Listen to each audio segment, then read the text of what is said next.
Have you ever looked back and wished you'd spoken up in crucial moments, or felt that life is throwing too much at you, or that you hold yourself back way more than you should? A few years ago, I found myself in a dimly lit room with a scent of lavender in the air and a sudden realization that changed my life forever. Today I'm going to share with you 7 unusual habits that transformed my life and will also help you to feel truly confident, stop self-doubts, and become someone others look up to. Here are 7 habits we can get out of the way that I assume you're already doing. Meditation, gym, limit social media, eating plants, seeing sunlight early in the day, fasting, waking up at the same time every morning. These are all great, but I'm here to talk about the little things. The things that had a much greater impact on my well-being, on my love life, on my career, on my confidence. And I'm gonna share them here with you so you can become that person that other people talk about and say, that guy has something.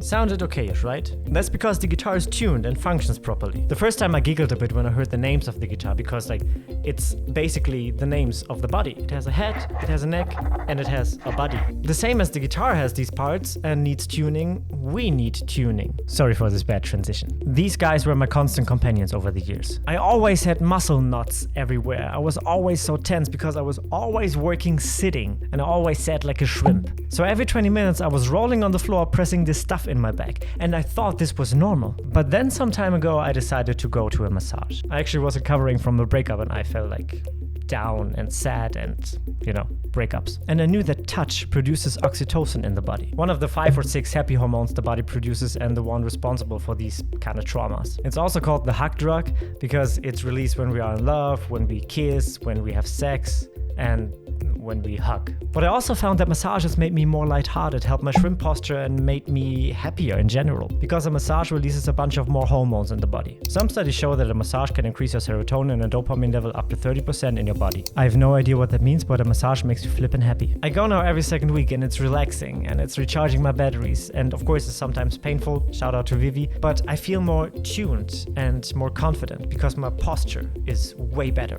But while massages did all that, I also have time to deeply think about stuff. And in one session I had a question echoing in my mind and I couldn't stop thinking about Breaking Bad.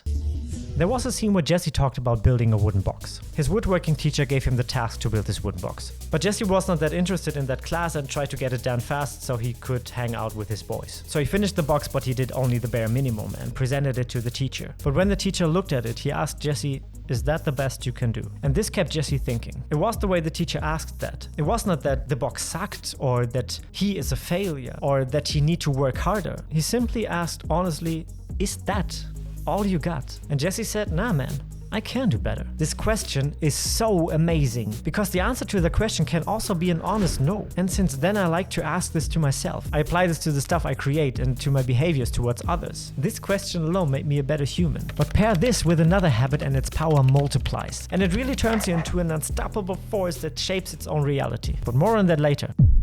I read about 3 books a week. Yes, I'm so literate. Is that a word? Literate. I'm literate. But that's not really true. I consume 3 books a week. That's more correct. And since one of the obvious habits in the beginning was going to the gym, let's build up on that. Have you ever noticed that the music in the gym is 80% of the time either too loud, sucks, or both? I mean, hello gym owners, you know that we have this stuff, right? There's nothing more amazing than working out to some EDM rainbow trashcore remix in the volume of a fighter jet starting next to your ear. So I figured if I can't listen to my music anyways, I listen to a book. I listen to my audiobooks on a 2.5 times speed when I work out. That's quite fast for many people and their argument is that I do not understand what's being said. But I disagree. When I listen to the fast talking, I know that stuff sticks, and of course sometimes I repeat a part because I want to go deeper into that. I actually stopped listening to music while I'm on the go at all. I love learning, I love books, I love new ideas, and listening to audiobooks gave me that. It was a true game changer for me because I could absorb so much more new information suddenly. But there was one specific book that caught a deeper attention of me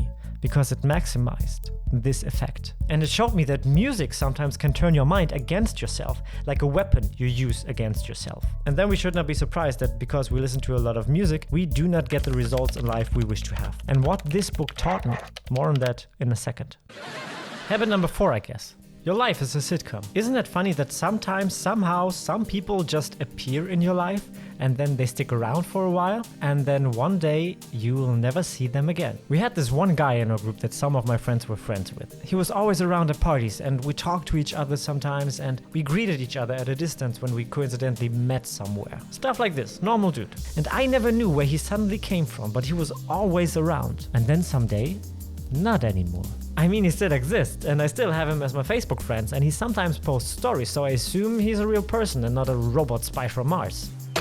Your mother. But it made me wonder, where do these people come from and go so suddenly? And this fit away, I started to view my life more and more. In the beginning of a year, I like to think to myself, I wonder what people will enter this season and what people will leave. So I started to view my life more as a sitcom, where things just happen and we're all just here for the laughs. And I can tell you, I'm already in season 36 and it's been a hell of a ride. Psychology also supports this view as a beneficial mindset, because by seeing things happening in your life as a plot twist, you can detach from them easier. You anticipate change because that's what a good series is made of, and it can also be used as a narrative therapy. A narrative therapy is where you are the character of a story and you have all the knowledge of the character's ability, and by this you can handle problems better. So I started to view my life in a similar way, like treating challenges as episodes that will have a solution in the end. But what if I told you that there's an even deeper philosophy behind this perspective? One that truly transformed how I handle problems and challenges in my life with much more ease and less stress. But before we get into that, let's look first at why music can turn your mind into a weapon that you hurt yourself with. Basically like a knife with a blade as a handle.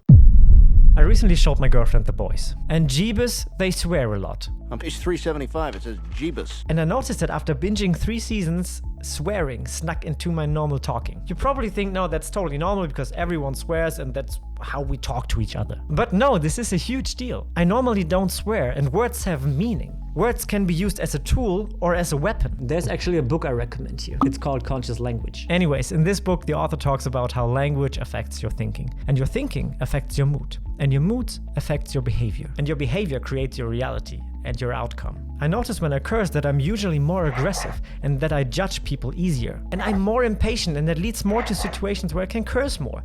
And the cycle repeats. I actually also don't want to learn the swear words in the language I'm learning, and I'm learning Hungarian now. And every second sentence is about a horse's dick or someone's balls. It's nearly impossible to learn because of that. Does that make me too vanilla and boring? Now let's combine that with the deeper philosophy I mentioned before that transformed how I overcome and handle challenges and problems in my life with much more ease. There was this doctor, actually he's still alive, called Dr. Hugh Lynn. He was asked to join a hospital for the criminal insane patients. And that hospital was so rough that they were dangerously understaffed always because the staff quit or was always injured by the patients. The facility basically was in a really rotten state when Dr. Lynn started there. But within 1 year, every single patient was healed and they needed to shut down the hospital because they had no patients anymore. And he did all that without seeing any of these patients. All he did was taking radical responsibility by using Ho'oponopono. Ho'oponopono is an ancient Hawaiian philosophy and was traditionally used to resolve conflicts in families and communities. It's like a reset button in your brain you press, but with that button press, you clear all your reality. Imagine you have a garden. If you have one, then use this one. If you don't have one, then welcome to the club. I would like to have one. Over time, when you don't take care, some weeds grow, bugs infest your plants, and some plants die because you don't take care of them. That's like having conflicts, resentments, and seeing suffering all around you. Ho'oponopono is the gardener that takes care of the garden. And he takes care of the garden by simply saying and repeating, "I'm sorry. Please forgive me. Thank you.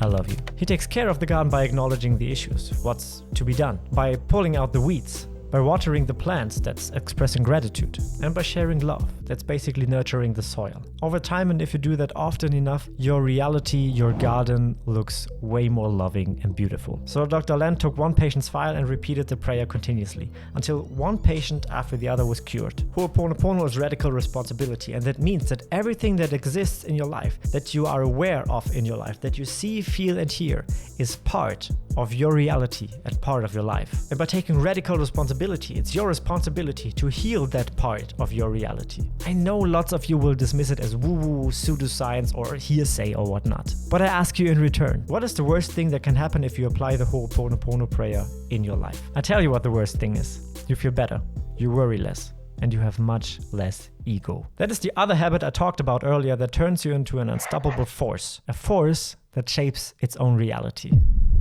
You know these days when you think, I should have stayed in bed. Everything feels exhausting, you have fights here and there, and then the printer strikes. It's like the whole world is against you. That's besides just having a bad day and selective awareness, it's also a case of paranoia. Paranoia basically means that the universe conspired against you. Call me old-fashioned, but I don't like this. I'm a part of the universe. Why would it work against me? My heart is a part of my body. I don't work against my heart. I work for it. This is where pronoia comes in. Pronoia means that everything everywhere is seeing that the universe conspires for you. It means seeing that everything happens for you, not to you. You got a fine for parking at the wrong spot? Good. Your partner broke up? Good. You lost your job? Good. Everything happens for you so that you learn and that you grow and that you get stronger, that you have the skill you need to win the challenge that will still come in the future for you. That thinking alone made me calm and trusting in myself and that I'm always on my way. It made me patient and believe in myself. One habit I dismiss though is the habit of just being yourself. Because being yourself actually isn't a device that can hurt your confidence, your love life, your job chances. And to understand why being yourself is bad for you and why you should never be yourself if you want to build genuine connections with others, you should watch this one.